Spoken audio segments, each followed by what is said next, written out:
really important in bringing forward some of the issues that we've been talking about in this group. But there are a couple of other things that we're still working on for this project. One is to build out our website a little bit more. And that involves in part creating more lesson plans, in part creating other materials. And then the other thing is a book that we have been thinking about editing that's going to draw on some of the things that we've learned. But I'm wondering from other people if there's anything you'd like us to do to create more ways to teach this stuff in the classroom, or if there's any particular lesson you've learned from the last 2 days or the last 3 years about how we should do this.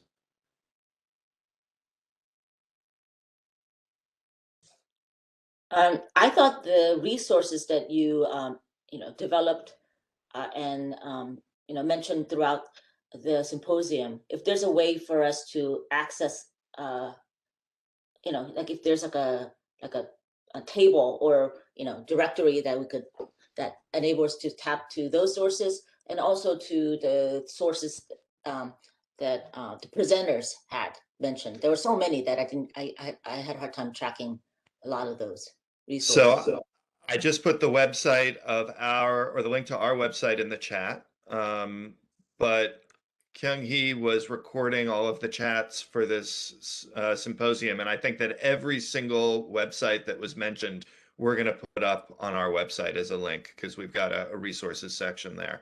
And some of them are amazing. I especially thought that the websites that Kim and Jonathan have created are so beautiful and so useful and so interesting, that I hope that lots of people will use them in the classroom. Absolutely. Um, how do we get out word about these resources that we've collected? Well, I'll jump in here, Dave. Sure, Patrice. Since my department's been so well represented here. Thank you for highlighting TDM. We are so proud of being part of all of this. I really think that faculty development is the way to reach it. We had so many students here, but we really didn't see many faculty. And as I was checking, most of the time I had speakers without video off, but I kept checking to see it was here. And am I wrong? But I didn't see a lot of art and design faculty here. I saw more business, liberal arts, our faculty. I think as somebody who teaches across all boards, who has also taught in the A&D school, who is a graduate of the graduate program, I think that there's so many different angles that have been touched on here. There is the racial sensitivity issue. I was so happy to see the Asian element this afternoon in the cultural appropriation, because that's so important in the fashion. What everybody uses the Chinese cheongsam and the sari as a fashion starting point. Why? Where is the difference between when that's appropriation and when it's imitation? The racial part, the two websites you mentioned were just phenomenal, but they were also built on what Justine has done with the fashion history website at FIT, which wasn't mentioned. So I think within our school, and I loved the combination with, there were so many people from Parsons here, because many of us have taught at Parsons too. We have good colleagues at Parsons in the new school. I would love to encourage more inter-school collaboration within New York. I was thrilled to hear the people from Chicago. That gave us a new perspective. Like, we sort of think that all of our design education is on the East Coast. Did we have anybody from California here? I mean, No. that's because that's so agricultural and that's a big cotton growing. So I think the possibilities of just expanding it globally, I'm not globally, intercontinentally, within the United States, within, there was no, that would have been great to have representation from South America or Brazil. So it's just the expansion. I think there was so many important things brought up here that either through Fulbright, some of us are Fulbright people, and we could expand through that network. We could expand through other associations we belong to. But I think this is not just important for the institutions that were here, but for all of us in higher education who teach textiles and fashion. Maybe a database of who teaches textiles and fashion, and just a list of what courses we teach. I learned about 3 courses in textile history that I didn't know existed at FIT, and I teach textile history. So each department, we're siloed in our own department. So that would be a really interesting comparison to start with. Who teaches what and what kind of curriculum do we teach and what do we cover in those courses, starting with at FIT and then moving on our circles further out. Mhm. Do you think it would be useful for Kyunghee and I to like do a tour of art and design departments, like ask to come to department meetings, and just tell them a little bit more about what we've been doing so that we can make more people aware? That could be helpful, or I'm going to call in Greta here. That's also perhaps something that the embedded librarians might want to get involved. What do you think, Greta? Is she still there? Yeah, but that could be something. I know we use the library as a resource, the writing studio also.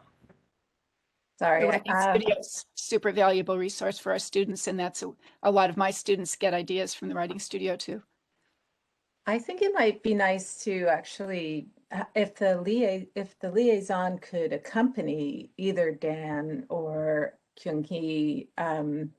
I do think when you go to different meetings, people hear things in a different way. I do know it's hard to get on the agenda, but if really when the school year starts is the best time before, where everything's fresh and there aren't all the reappointment and tenure and et cetera. But when I feel like if a library person were with you, then we would be able to talk about our resources, and also it's always informative to hear the responses from the faculty and what is visible to them and what is not visible to them. So I think that partnership would be nice, and then we could sort of propel the information through our various mechanisms, like making resource guides and things like that. So. Greta, is this something that should happen this fall? Because I'm worried that this fall will be unusual and people will feel stressed out and not need another thing to look at.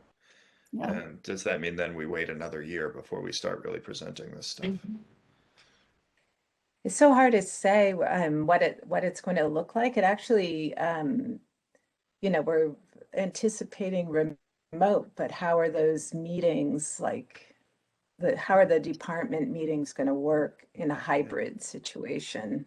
So it's a big question, but in fact, being remote makes it easier for everybody to attend a meeting. So I don't know.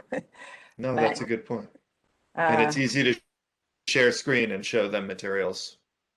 Yeah, exactly. So maybe departments will just decide, even if they're in their office, to have a remote meeting so they can catch all their faculty, in which case it would just be like sending an invite so we could find, and figuring out which librarian could attend. So I don't think people are obviously sick of talking about the pandemic. So I mean, So we'll give them think that, something new to talk about. yeah. So I think it might be nice to, have other topics on the agenda, but on the other hand, like, who knows whether that's realistic or not? It's anyone's guess. Yeah, but I think also that the students, I mean, having now taught the same students for 3 semesters, because my woven production class goes over 2 semesters. So I've had the students for 2 semesters who have never even been to FIT. And one of their primary concerns is, how am I going to work? Where am I going to work? Especially on the labor side, what are my opportunities? So, and a lot of them are not in the country. I have 3 in India. I have 4 in Turkey. I have 2 in Brazil. I mean, actually 25% of my TDM students are not even in the country. And they would be so happy to hear this. And the course I teach in trade and technology, that only goes to freshman AAS students. So my bachelor students don't get it, but they are taking art history classes. They are taking liberal arts classes. So I would love to know that my colleagues in liberal arts and other classes were bringing up the same issues, or at least bringing up the conversations. And I think we talked about that yesterday, about conversations versus debate.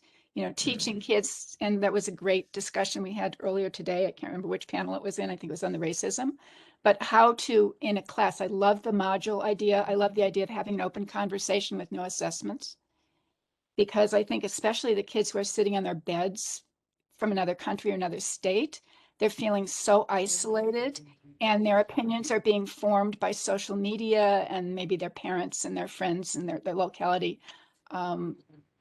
Yeah, so I think those combinations of global awareness, and also how the job market is changing so much right now.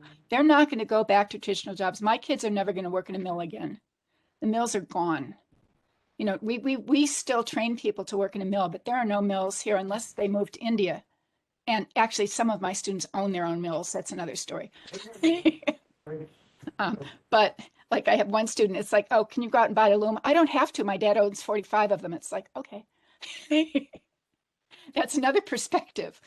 But we have to train them to think and understand, if they're going to produce textiles, if they're going to source fiber, where is that really coming from? It's not coming from Alibaba. It's not coming from, you go to Alibaba and then purchase it. No, it's coming from people who are picking it. I didn't know 50% of the world's cotton crop was still produced by hand, and I've worked with Jeff for 40 years. Yeah, that was amazing. Yeah. I think that one thing that grows out of what you just said, Patrice, is this thing we've been struggling with for years, which is, where does this go in the curriculum? And I think that we need to do more conversations, especially between liberal arts and A&D, but also maybe B&T faculty, to see what everybody's doing, so that we can let each other know, as you say, maybe we've got complementary lessons going on. Should And this be a sociology? Isn't this like a very much related to what FIT is all about? Art and design students, and history of labor and design sounds like, I feel like it should be obvious choice in in history class.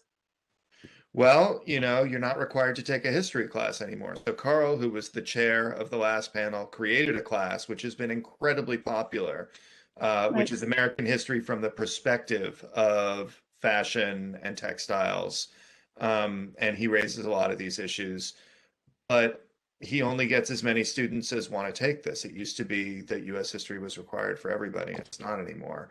And so all of the enrollments in the areas that I think you would suggest, except for art history, which also is doing a lot of this, but sociology, history, political science are all in pretty steep decline in terms of enrollment. And so one of the reasons why we wanted to create these short lesson plans was to give them to other departments to teach them, because the students aren't taking our classes anymore. Yeah. Or maybe it just has to happen in art history. My department, for the past 3 to 5 years, we created a lot of other world civilization courses or existing courses. The student learning outcome or the course of the study doesn't change because it was written 20 years ago or 30 years ago, but we updated a lot of readings or structure of the course so that individual faculty members address those issues. And you heard Natalie Nudell talking about it, how to teach history of textiles in her class, for example, yesterday, or Andrew Weinstein teaches history of industrial design, and that is only offered in one section these days. It's not required for art and design students. In some schools, like a Pratt Institute or Parsons, that history of industrial design is sort of required for any design major, but here it is not. Students just choose it if that schedule fits them. But like a modern art, we have how many sections? 6 sections of the same class. But history of industrial design, I mean, you think it's a required, right? Like it should an essential class, but we only, like Andrew Weinstein only teaches one section of it. So here are some strange structural problems, and also students too. They are aware of those, but they cannot choose those interesting classes because of the conflict of schedule. Some of my students come back and they say, I plan to take this history of East Asian costume for 3 years because it is offered always Wednesday morning. And if it coincides with their important major, they cannot take it. And also, interesting enough, I teach a lot of art and design students, especially illustration majors. I feel like I know illustration department so well, and I should be part of illustration department. Japanese art, Asian art, you name it, a lot of illustration students are coming. But on the other hand, I never had many AMC, for example, hardly any AMC students because in And art I only get AMC and I get no art and design students these days. And all of exactly that like has changed. Before the gen ed requirements got opened up, I got tons of everybody. And I think art history got tons of everybody back then also. And they sort of I think what happened is, one, they loosened up the gen ed requirements, and two, they introduced the minors, which in a lot of ways are great. But it means that if you only have a certain number of electives and you want to take a minor, you're going to cluster all of your electives in a certain area. And for B&T people, that's going to be economics. For A&D people, that's going to be art history. And enrollments in other areas are going down. So I think if we want this stuff to be taught, we can't necessarily say, well, let's do it in sociology and history. We got to find ways to get it into the curricula of the classes that students are taking. I Well, don't know how how to about do that. the minors? The minors are being revamped now, right? Because I know there's a committee. I don't think I'm on it.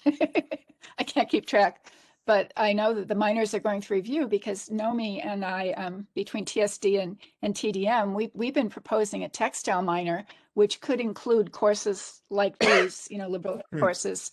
But about 5 years ago, we put together all of the textile related courses that were at FIT, and we were looking at art history, but they've all changed. I mean, since then, in that time we've done that, they've all been changed or moved or revamped or dropped or whatever.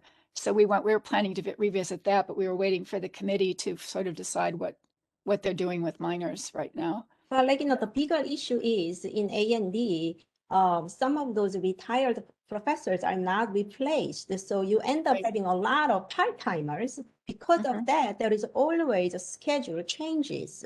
And Right. then now academic affairs enforce that 15 minimum, students. And Right. that fundamentally changed the A&D course assignments, like a fashion design, for example, you have an AOP list and constantly people are bumped. And my students then come back say, I really want to take your Japanese art history again Wednesday morning, right? They planned since freshman year, they cannot take it because suddenly their major class, right, from 9 to 1 or something, changed to, it was canceled because it's not 15, right? Whatever the number is, they only had 11, then it's canceled.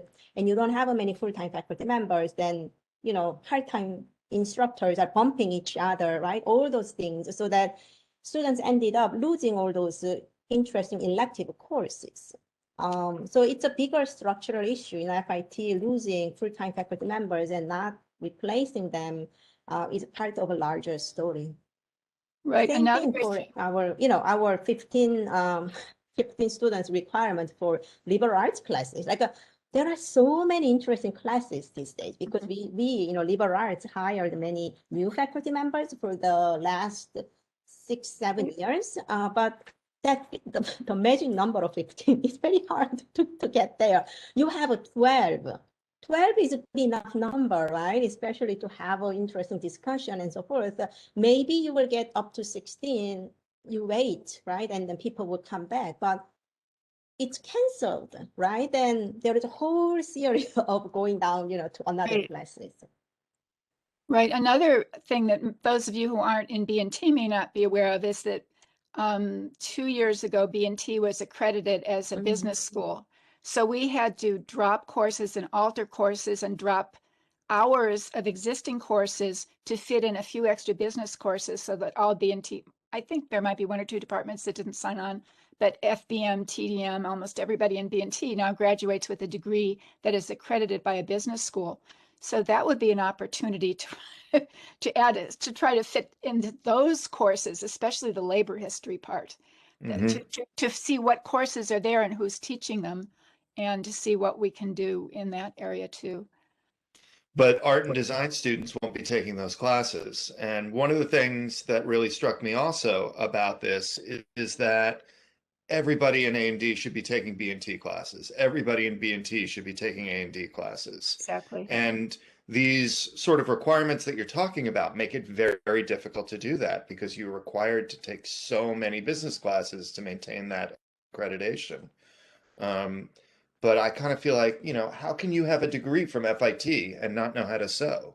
Even if you were an AMC major or a toy design major or whatever, I think everybody should learn to sew at FIT because we have that ability to teach everybody. Yeah. And everybody should know about finance a little bit and whatever else. But I don't think any of those things are going to change anytime soon. Oh, no, it's getting worse because of the course that our department has been a service agency for, the Introduction to Textiles, which is a 4-credit class, a 4-face-hour class. That's being combined with Introduction to Marketing as one 4-credit class. So Yeah. basically, all of our adjuncts will probably never get CCE'd because they will never earn, they'll have to be here 35 years to get enough credits by teaching only half a semester. Instead of teaching 4 hours a week, they're teaching 2 hours a week. And that's the fundamentals of terrible. textiles, which has been the base of us, and the fundamentals of marketing. The two things you would think a business degree would be built on are being cut in half from FBM so that they can increase their core courses, most of which are like computer, big data, big science, PLM kinds of very technical courses. The FBM is a very, very technical course now, where it used to be much more shopping, marketing, sourcing. So that not that it's necessarily bad, and maybe what's going on with the future, but in terms of structure and where you can fit a class and where you can fit something into curriculum, it's a huge, huge shift in what we can offer. And also, you probably heard about Gen Ed requirements being revised. We got the request from SUNY system, and currently liberal arts departments are reviewing it, and that is also pretty rigid. It's like a Gen Ed requirement for AAS degree is a minimum 20 credits. So currently 24 credits listed for FIT. And that is what, 8 classes of liberal arts and various Gen Ed. And SUNY came up with a slightly different composition. So instead of 9 Gen Ed area, now there are 8 areas. But then they also made 6 competencies, 6 areas of competency. And which is really confusing. You have 8 areas. The new system. And when I see the competencies, almost any class can meet all, at least 4 or 5 competency skills. And what does that mean? I mean, it is actually not a better system. It's worse. So anyhow, we are reviewing it, and we are going to send it back. It's not set in stone yet. That's why SUNY is discussing it with other colleges within the system. So it is a tough moment, and that's why we are doing these humanities projects. But you are very important. Yeah, I want to respond seriously to Leslie's text about how to cook. Yes. I think every FIT student should learn how to cook. I'm really upset that there's no test kitchen classrooms in the new building. That's like the one thing I would have liked to have seen in the new building. Isabella Bertoletti has been trying to get a food minor, and they keep rejecting her. But hopefully, that'll change. And I just think there's such an opportunity sort of within the photography department to create a food styling program. Oh my God, there's so many yes. different ways that incorporating food into our current majors could be really interesting. But we also have a packaging design. Remember, like what kind of packaging design they make? It's all about food. Oh my God! But Mike Kokinis, didn't he have a grant? It was Mike, right? Who had a grant a few years ago? They had what was their grant? Family recipes or something? There was a whole series of. They did that. They did come eat some insects. Yeah. They did a bunch of things. But I remember there was an Indian food day in the Great Hall where we've had them in the past, but they're not courses. But there's certainly ways to get people engaged and interested. I I was just in Youngstown, Ohio, where my family's from, and they were talking about cookie tables. I go, wait, we do that at FIT. We have cookie tables for orientation, Youngstown, Ohio cookie tables, you know, so cultural food differences, even between Ohio and Pennsylvania, you know. And then that discontinued. Yes. We You know, definitely need a what's Korean, the name of Turkish food festival. yeah. Definitely need a Turkish food festival. Definitely a Korean food festival. Matthew Petunia, right, in Yeah. liberal arts. Yeah, He Matthew. always hosted a cookie table for liberal arts minors, and you know people really liked it. But no more cookies. Yeah, but not for a while. Not until we can safely share food again. But we could have online cooking classes. That's true. Anyhow, that's, you know, I wanted to say that that's why, you know, Sue or Patrice, Leslie, or any other faculty members who came to, you know, symposiums yesterday and today are very important, because you already heard all these presentations, and, you know, you already got inspired to do a little bit of, you know, like this type of introduction of a business and labor history side whenever you teach your subject area. So I think we're all redoing our curriculum. It seems that there is opportunity for classes to cater to this new need for, you know, like a really good, you know, foundational understanding of diversity and equity. So I think DEI is going to be something that is going to be emphasized in my department. If a course could be designed to address, you know, comprehensive need for that, because you're right. We're trying to make our curriculum leaner so that we have more opportunity for students to take business classes and history classes. And if there's a way to sort of say, like a good course for fashion design students, you know, would be like combining the labor and diversity issues, like ownership of labor and design, ownership of labor, culture, and ideas.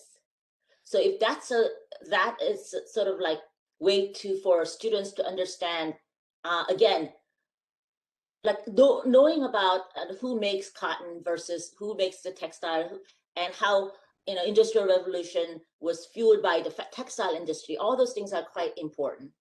And if there's a way to infuse how cultural appropriation is part of that dialogue, like, and if you respect the makers, then you I think that leads to respect for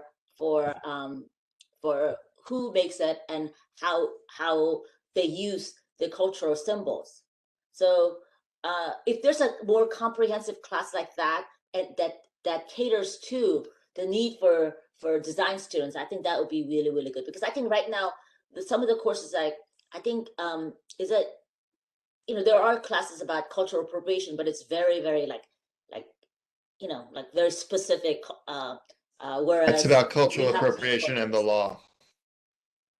Yeah. Yeah. But I feel like, Kyunghee, you know, you're creating classes that do that a little bit, and we can create more classes like that.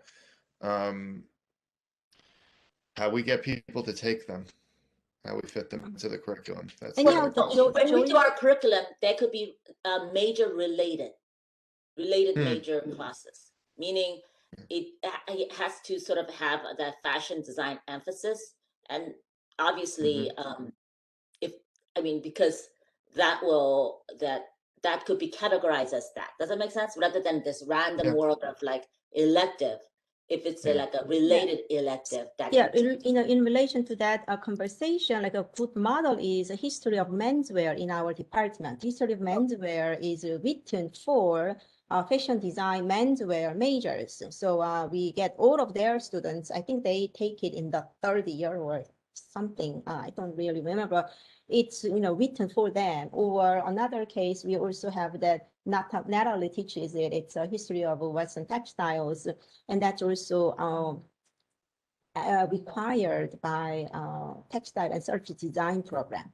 But we don't have the relationship with the business and technology department, because to begin with, they don't have that type of art history required for their major or their degree. Art and design, they are now part of NASA. You heard a lot about like NASA, National Association of the School of Art and Design. So they require at least 9 credits of art history. Like that's also specifically art history, not just the general education. So that's why we end up having a lot of A&D students. So it's a higher education, structured system and more and more bureaucracy. This is what we can do. At least, we had some small group discussions and, awakening moments among ourselves, and then some students benefit from those. But like Joey Mao left very interesting comments here. Like she participated a lot. Like she's what is it? I think she's a graduate student, right? Yeah, she's Mei Chen's graduate student. Right, and then she also recommended a book. I mean, we are working on a book. Well, I have to finish my introduction in order to send it to the publisher. Soon. We finished this. Now it's time to move on to another project. well, Um, what I'm thinking, just a quick one here is to, I know Elizabeth, who is amazing. Elizabeth Way is just such a huge part of the museum. But another way to reach people without curriculum is to partner more with the museum, because in my TS 111 classes, my Intro to Textiles, I always check out to see what the museum shows are, and I make people go over and observe things in the museum. And most of them have never walked across the street and gone into the museum. And the museum has incredible, not just the exhibits, but the extracurricular talks and symposiums. And they have a symposium every year on their main thing. They have extra talks. So it just keeping your students aware of what is available at FIT, even if it's not in your class, just to make or require that the students go to the museum or go to the library, report on something that's happening, or visit a club that's doing a special event that's not part of yours. I mean, that can be easily added to so many classes without just say, write a report about something else that's going on at FIT that's related to this class. Oh, that's And nice. I like that. I do that all the time, and they usually love it. I didn't even know we had a museum. It's like it's only 1/3 of the other side of the street. Right? I didn't know we had a library. Surprise. And the librarians, thanks to Greta. I mean, when I do finally get a kid to go into the library, they are amazed at how much help. You just walk up to the desk, the librarians will walk around, spend an hour with you, buy you lunch, call your mother. I mean, they're so good. I truly love my library. And that's, I think, what I've been telling my kids recently is that's one of the biggest things they're missing right now is the experience of, like somebody was talking about walking in, somebody from Parsons, I can't remember who, about going in and looking at the old Vogues for cultural appropriation and for racist issues. Well, we did that all the time. We have that stuff. So just encourage people to use the library, encourage people to use the museum, and the issues that we've talked about right now are there. Resources are there. Yeah. Our library databases, I mean, they're so underused, and we have so much valuable information there online, the Bloomsbury, the WGN, the Vogue history, New York Times history, all this stuff. So Absolutely. So you don't actually, but I love the modules. I love the modules, and I think maybe starting with a survey of faculty to find out what they use now and what they could use and what topics they're interested in, and then we could form a committee to develop modules for different departments that might actually be used. Could be. It can be a conversation, but we also have a freedom to teach whatever we find important. Like we have autonomy of our own teaching resources, and some faculty members are pretty guarded by those ideas. So we should be a little bit diplomatic. I mean, that's why I think, then like as a dissemination plan after project is over, we can collaborate with the CET at least once a year to showcase what has been added or what's available, because the materials are written for professors from all different schools. Yeah. That is the most viable option. Sometimes we go to Office of Online Learning and introduce those digital humanities resources. So the project will be over end of June of this year, the 3-year grant, but we need a little bit of implementation plan, and that can be a plan. Like Elaine is always open to ideas, and CET is a very good venue to reach a large amount of faculty members. Especially adjuncts. I mean, the adjuncts. Especially adjunct. Yeah, exactly. And Yeah. I was about to go to adjunct institute that always takes place over the summer break, but that was also reduced due to pandemic last June. So I don't know what Elaine is planning this summer. Right. Anyhow, thank you so much for coming. Yeah, I think we've run out of things to talk about. Yeah. Tired too. Actually, It's can I ask 10 one more hours. thing? Can I ask one more thing? And this is mostly to the students. Patrice keeps saying that she thought that my lesson plan went well. I thought it was terrible. How do I make Really? it better? No? Nothing from students? Nobody's willing to criticize the professor to his face? Why did you feel that way? Do you, I just felt Yeah. like it didn't, the way I framed it didn't engage. I found it engaging because actually I was really very surprised from by what a lot of the students said, and I felt like I learned from hearing their responses. So it wasn't my feeling on your session. Okay. I have a question about that, Dan. Was that in a live class or in a virtual class? You mean When you did that module? When you did when that? I did it originally the last time? Yeah, Yeah. it was in a virtual class as well.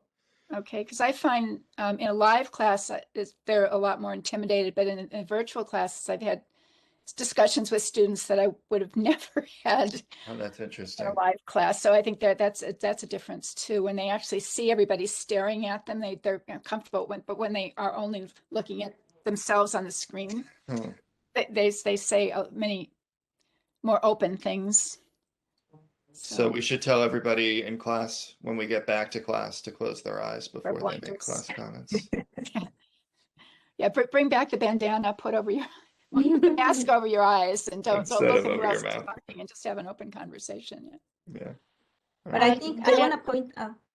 Oh, go ahead. Your the way you did the engagement, the framing of the discussion was really interesting. Okay, but I don't know whether for students the issue of the painting and all that, I don't know whether if there's a way to connect to more like, use the example at like the fashion show, whether the students found that to be problematic, and what the reactionary of the audience, what should they have known, like where did all those, like, I mean, the fact that in some ways it seems like from that incident the students knew why it was wrong, whereas Yeah. people in power or people who produced it obviously were like, were disconnected. What I'm saying is that maybe there's more of a the issue, similar issue that's related to the students. Whether, I don't know whether you're getting the fashion design students. If so, that might be more. There's so many examples of that kind of mishap, misunderstanding. Absolutely. And frankly, we originally wanted to do a panel about the MFA show, and there's just too much litigation going on around it. We would have made a lot of people angry if we'd done a panel about that. So, But then I yeah. wanted to tell you one thing about your lesson plan is, New York City, place like FIT or CUNY, we have ethnically diverse classroom versus this type of lesson plan. If you have it, let's say Arkansas or Alabama's, classrooms are pretty homogeneous. That can be a very different dynamics. This weekend I am going to Asian American Association, Studies Association conference, and they talk a lot about like a homogeneous classrooms, composed of those local people who live there for 5 generations. And then they are introducing those ideas of South Asians, transnational workers. But in New York City, like my experience of teaching students is they are very receptive of those conflicts or tensions, those kind of things. Yeah. So I think your lesson plan went well. And as Molly said, images are carefully chosen. Yeah, Molly did a that is great job. important too. You didn't show that Anna should work right there like a newspaper. It's more like activist culture, and it was sensitive, right? And go check out the pictures that she did for the Dorothy Lang lesson plans. She did a really great job. I was really impressed with your students because you were asking some serious stuff, and they really were well informed and like really receptive to being sensitive and all and doing things the right way. So I thought that was really, I mean, I felt like that was really good way to engage students seriously. And most of you are still here. So thank you, Shin. Thank you, Amani. Thank you, Joanne. Thank you, Paige. I really appreciate all of your participation. India, thank you for the comment that you just put in. Greta, I see your comment also. And part of me wanted to like push the other end because I think in a full class of students, there would have been some students who said, I don't see anything wrong with Dana Schutz doing this painting, or at least they would have thought it. And I hope that I would have been able to make them feel safe enough to say it. Yeah, the other student I want to say something about is Shamika, who sat there alone as a student on that panel, and she did an amazing job. Oh, she's amazing. Yeah, we knew she'd be able to all handle of the that. students who spoke were just phenomenal, just what we expect from an FIT student. Yeah, just to let you know, Paige, then Shamika, they are all AMP students, and some of them are going to art history symposium this weekend held at SUNY New Parts. We have a spectacular students in our curriculum of particularly art history and museum professions. The curriculum, they actually learn a lot about this business and labor history, just like Natasha Deegan's program of art market studies. It's very specialized for those issues of labor, capital, symbolic capital, and then social class. I mean, contemporary art sales are really for like a top 0.5% of people. Some galleries were selling a lot of works over the pandemic because people are spending time at home versus, right? Like most of my friends, artists, are struggling, just to pay for mortgage or sending kids to college. And, so it's true. It's, income gaps. But anyhow, a student. I think someone else was going to say something. Greta? Oh, well, no, but I would like to say, Kyunghee and Dan, that you should pat yourselves on the back. Like, it's like tremendous amount of work, and it went really smoothly, and everything was so interesting. And so I just, thank you, want to express my appreciation for all that you've done. India and Robin deserve a lot of the praise as well. Thank you guys so much. Great choice of panelists, the different schools. How did you get Harvard and Princeton in here? I mean, that was great. So Kyunghee, I actually went to grad school with, so that wasn't so hard. And Sven, I just emailed him and he said yes. Wow. That was great because I think everybody who teaches history uses Sven's books. So yeah, we're responsible for a lot of Amazon Kindle sales on that. You guys are really all right. I think we're done. Thank you for including me in this venture. No, but Sue, thank you so much for working hard. All of our chairs, they found the speakers too. So thank you so much. Yeah, thanks everybody.